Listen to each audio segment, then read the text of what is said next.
Hello, my name is Rebecca, and this is a compliance depth table that I built. One second, let me change the things.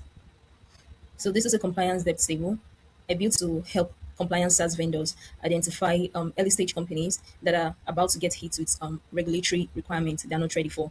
So here's the scope: early stage, recently funded companies in regulated verticals like healthcare, fintech, lending. They're scaling fast, but we aren't sure they've hired for compliance yet, and they're running out of budget. And that's our window to set them a compliance roadmap.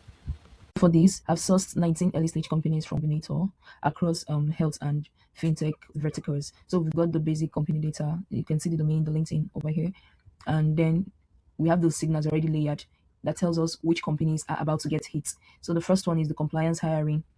It answers the question if they are posting for compliance roles. If they are posting head of compliance or security engineering roles, that tells us they feel the pain, they know they need it. And yes means they are aware. Okay, no means they're sleeping on it. Unclear also means the same thing. And those are the targets. And the next signal we're looking for is scaling, which is over here, hiring momentum. It's looking at the numbers, the hiring numbers here. This over here, we can see they have 11 open roles. Over here, 7, 9, 11.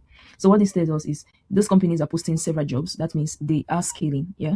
And the obligations are piling up in real time while compliance is sitting untouched. For example, this company over here, they have 7 open roles and compliance hiring is telling us no over here. So they're growing fast. And if they haven't hired compliance yet, the gap between growth and readiness keeps widening every month. Next is the runway over here. This is the runway assessment. It tells us when last they raised capital. A company that raised 6 to 12 months ago, they still have fresh capital. Yeah. So they're spending it on maybe products, sales growth, but compliance is being deferred and the runway is tightening. And that's exactly when they start seriously evaluating the solutions because they have budget now, but not forever. And the last signal is compliance certificate over here. I initially had the regulatory pressure. What this regulatory pressure checks for is for those verticals, right? Is there any pressure for them to get certified or whatever? But this is an obvious signal because for those verticals that we were looking at for, definitely there are regulatory pressures. So this didn't have higher hand for me scoring this. Then the next is the certifications over here, compliance certifications. I'm checking for HIPAA. Do they have SOC 2 or any compliance sets in place? So zero sets means they haven't started. These ones over here. That's who needs the full roadmap. Now, here is one row I want to slow down on. This row over here, row 14. Ascend.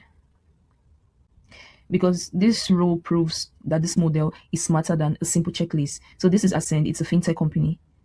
And at first glance, you think they have a certification. So shouldn't they just fall off the list completely?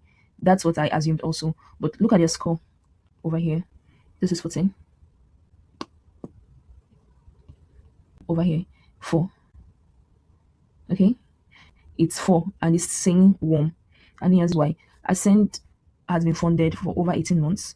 They're actively hiring. Clearly, they're scaling. Let's have a look. This is it over here. So it's been funded for over 18 months and they're scaling, though not really high, but there's 2 jobs open. Oh, and none of that is hiring for compliance.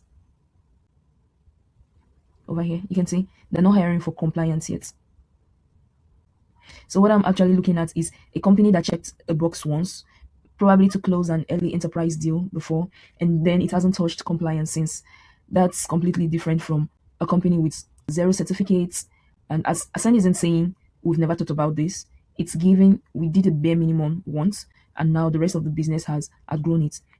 Now that's actually a great entry point because we're not educating them from scratch. We are saying to Asen, what got you through your first audit, it won't hold up while you're doubling your headcount. So the real design decision isn't do they have a certificate, yes or no? It's is their compliance posture actually keeping pace with they are growing? Because Ascend looks like it looks safe on paper. It's quietly falling behind in reality. So for the scoring, I've stacked all 4 signals into one. Share that with you in a second.